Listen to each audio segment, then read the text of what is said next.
Hey everyone, welcome to another episode of Uncovering the Hidden Agendas, a video series dedicated to showing you all how Satan has put his hand of influence on just about every aspect of society.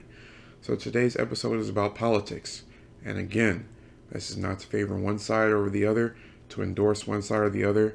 This episode is just like all the others, to expose the evil, and this will be coming from both sides of the spectrum, right? Politics is corrupt in general. It doesn't matter whose side you're on. They're all corrupt. And we can see this in things as simple as the color schemes of American politics. Blue represents Democrat, red represents Republican. The red and blue theme has a lot of deep symbolism. One connection is the lodges of Freemasonry. Another connection has to do with beliefs about gods and the afterlife.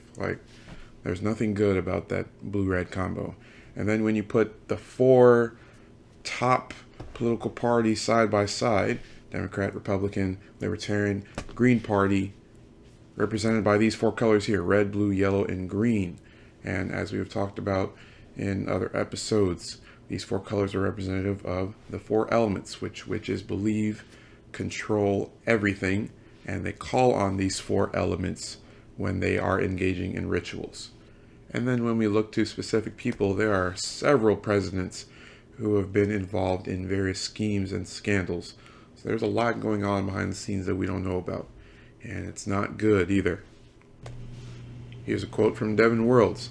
"I don't care who you are. If McDonald's employs you today as a manager, you are not going into McDonald's and changing anything about how they run or conduct their business. The same is true for corporate America.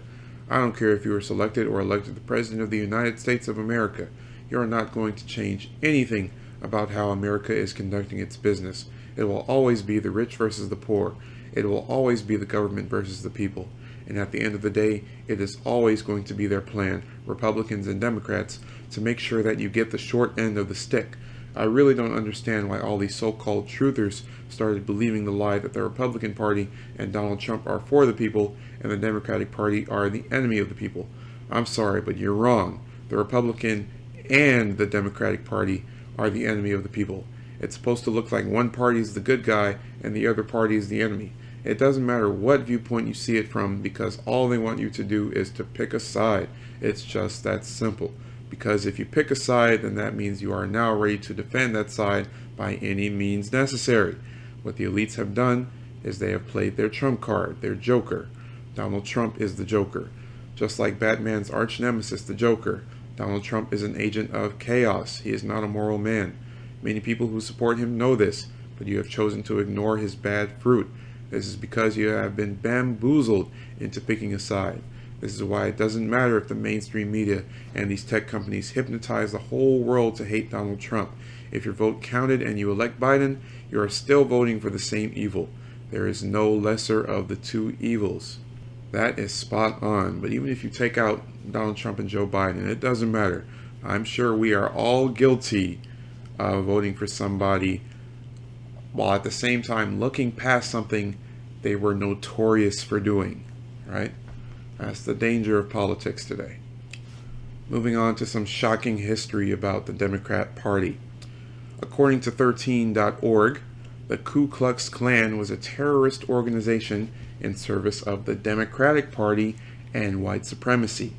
Between 1869 and 1871, its goal was to destroy congressional Reconstruction by murdering blacks and some whites who were either active in Republican politics or educating black children. Also worth noting, an estimated 3,446 blacks and 1,297 whites died at the end of KKK ropes from 1882 to 1964. The first Grand Wizard of the KKK was honored at the 1868 Democratic National Convention. No Democrats voted for the 14th Amendment to grant citizenship to former slaves. And the Klan terrorized black Americans through murders and public floggings. Relief was granted only if individuals promised not to vote for Republican tickets, and violation of this oath was punishable by death. Since the Klan targeted Republicans in general, it did not limit its violence simply to black Republicans. White Republicans were also targeted, harassed, stalked, and many brutally murdered. How about that? This is the stuff they won't tell you. So it's a shame. It's unfortunate that so many black people, people of color, claim to be Democrat proudly without knowing the history. But before we go any further, let's set this straight. That doesn't make Republicans innocent. They have their share of evil too. Let's check out this speech from George H.W. Bush made on September 11th, 1990.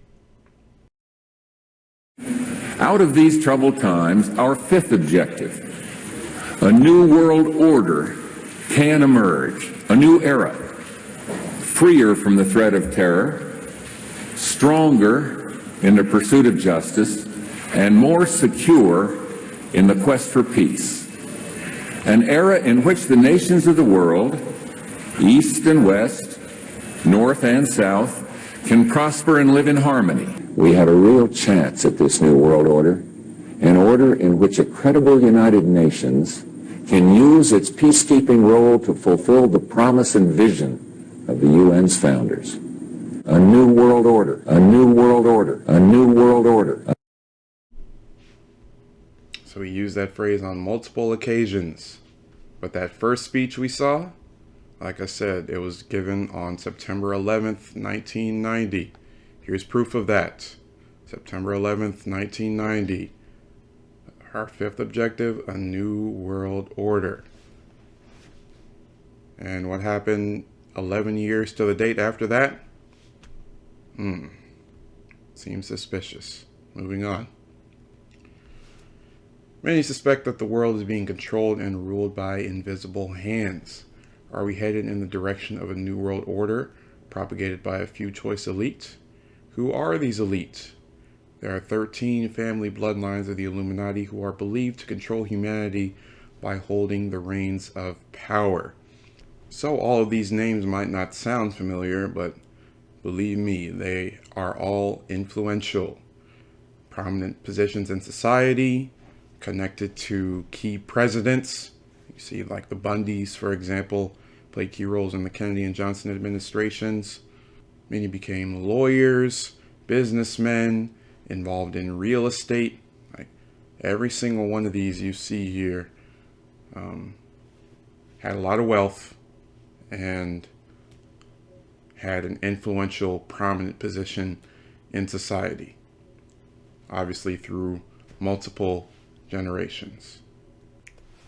Here's an excerpt from an article by Henry McCall.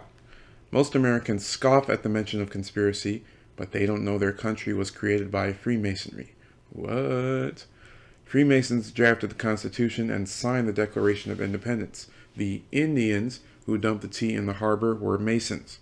So was Paul Revere and his Minutemen, George Washington, and most of his generals. The Marquis de Lafayette was shunned until he joined the Masons.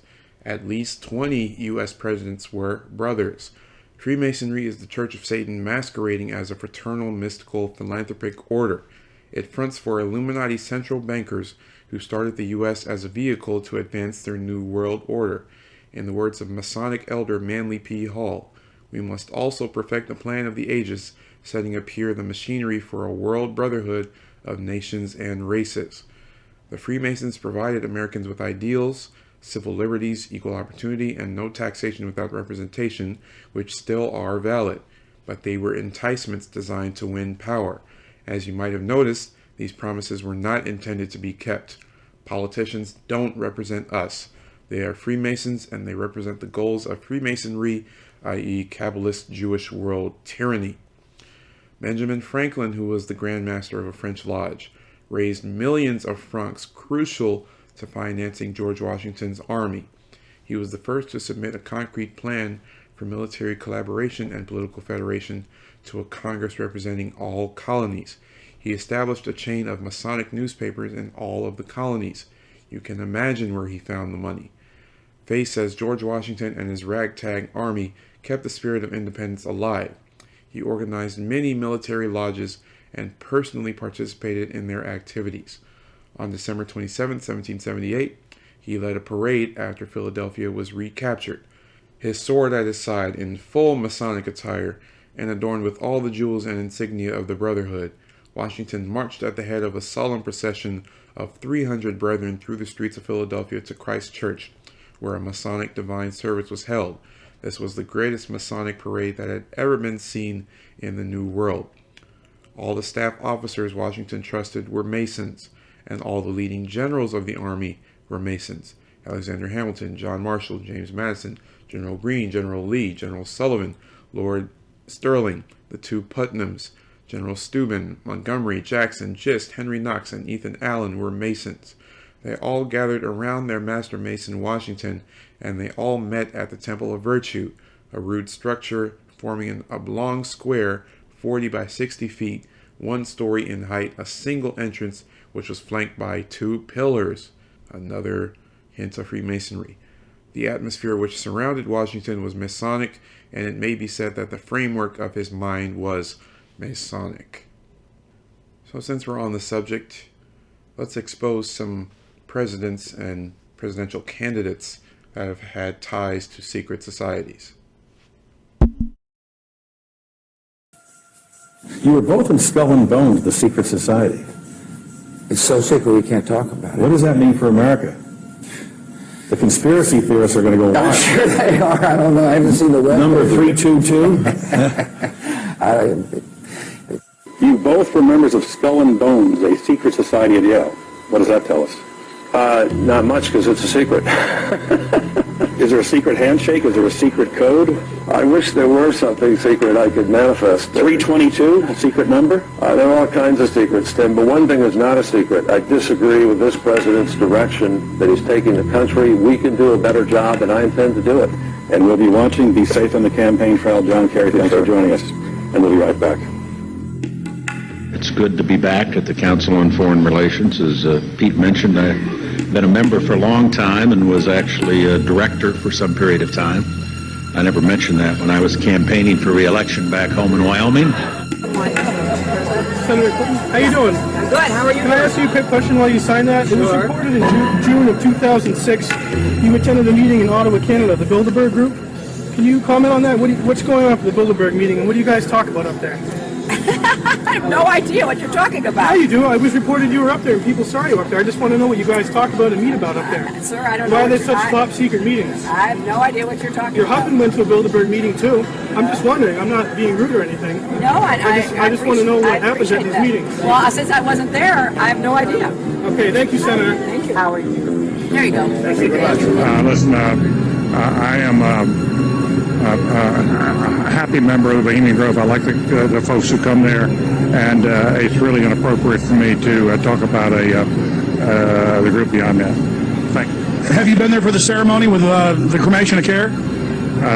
Frankly, I don't think that's something I need to talk to you about.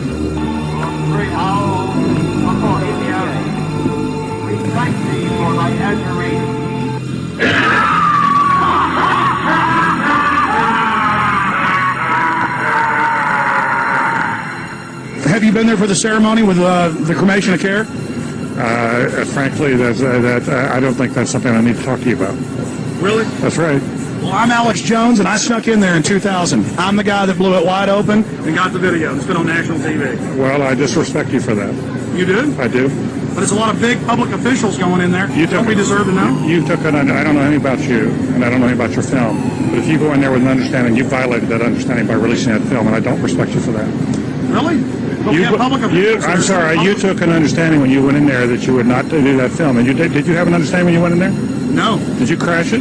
Yes. Yeah, and it has no trespassing signs there too, doesn't it? No, they put those after. Oh, I'm sorry. I'm sorry, sir. I've been there before. I know what the circumstances are, and I'm sorry you violated the understandings. That was not a gentlemanly thing to do. But what about the ritual? Is the ritual genuinely?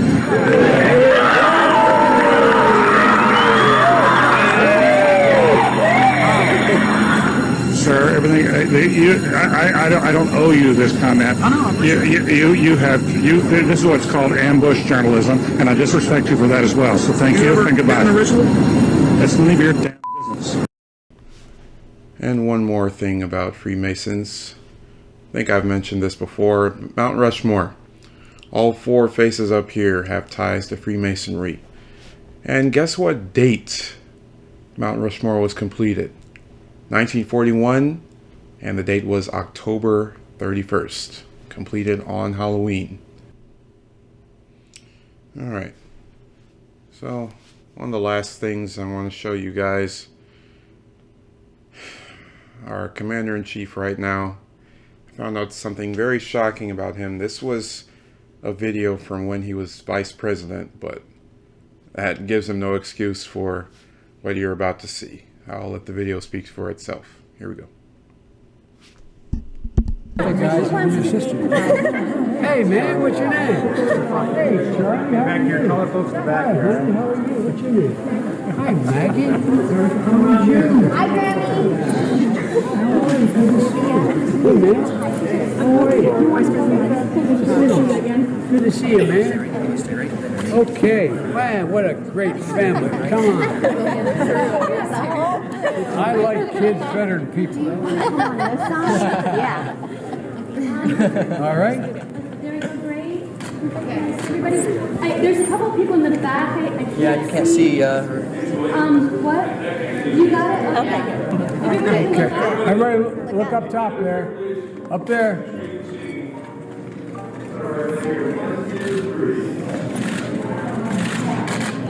Okay. Thank you. All right. Vice President. Okay. All right.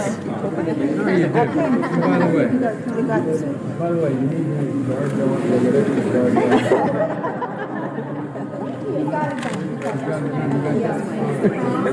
Come on, let's all from Arizona.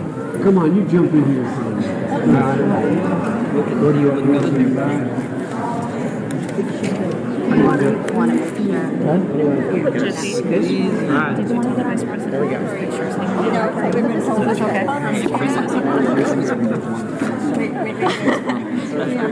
Okay, right here. Here's the official. Now, guys, look up and send a photographer up top. Oh, there he is. There you go. Can I go with Jess alone? Very good.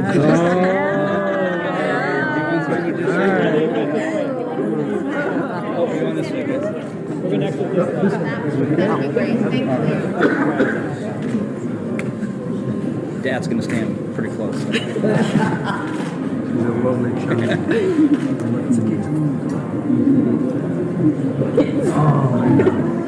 Oh,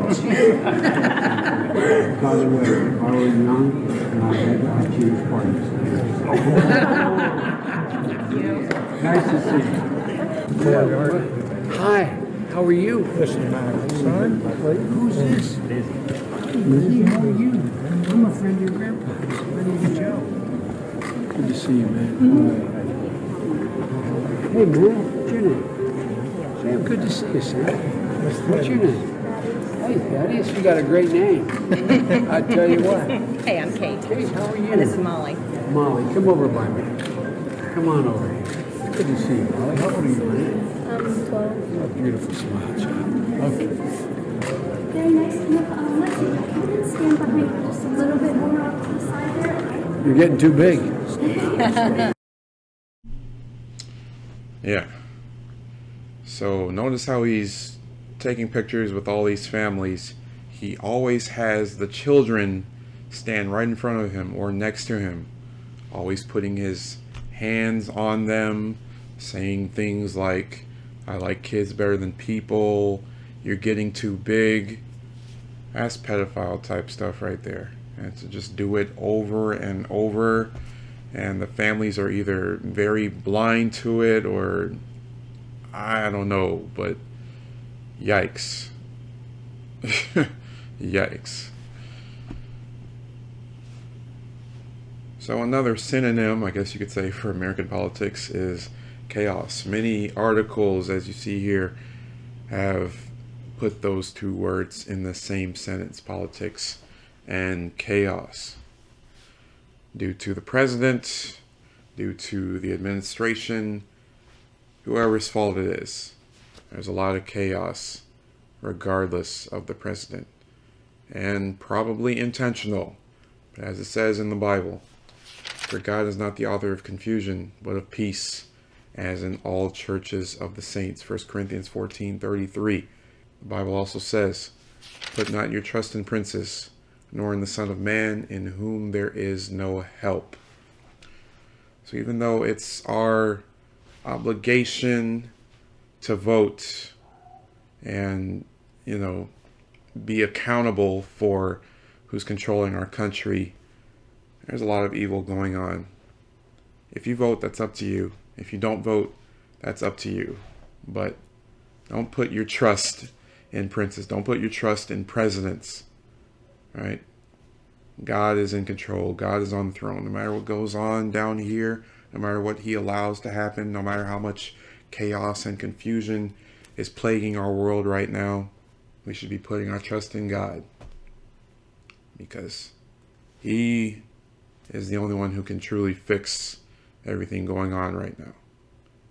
So if this chaos and confusion truly is leading to this new world order, in the words of George H.W. Bush, we need to be vigilant, we need to be careful, and we need to be prayerful. So put not your trust in princes. Trust in the Lord with all your heart, and lean not on your own understanding. In all your ways acknowledge him, and he will direct your path. Trust in the Lord and do good, so shalt thou dwell in the land. So regardless of what political affiliation you have, regardless of who you vote for, regardless of whether you agree with what the president is doing, God deserves all our trust. I saw this quote that I like: no matter who is president, Jesus is king. So always give him your vote. With that being said, I'll wrap it up for this episode. Hope to see you all in the next one. Be vigilant, my friends.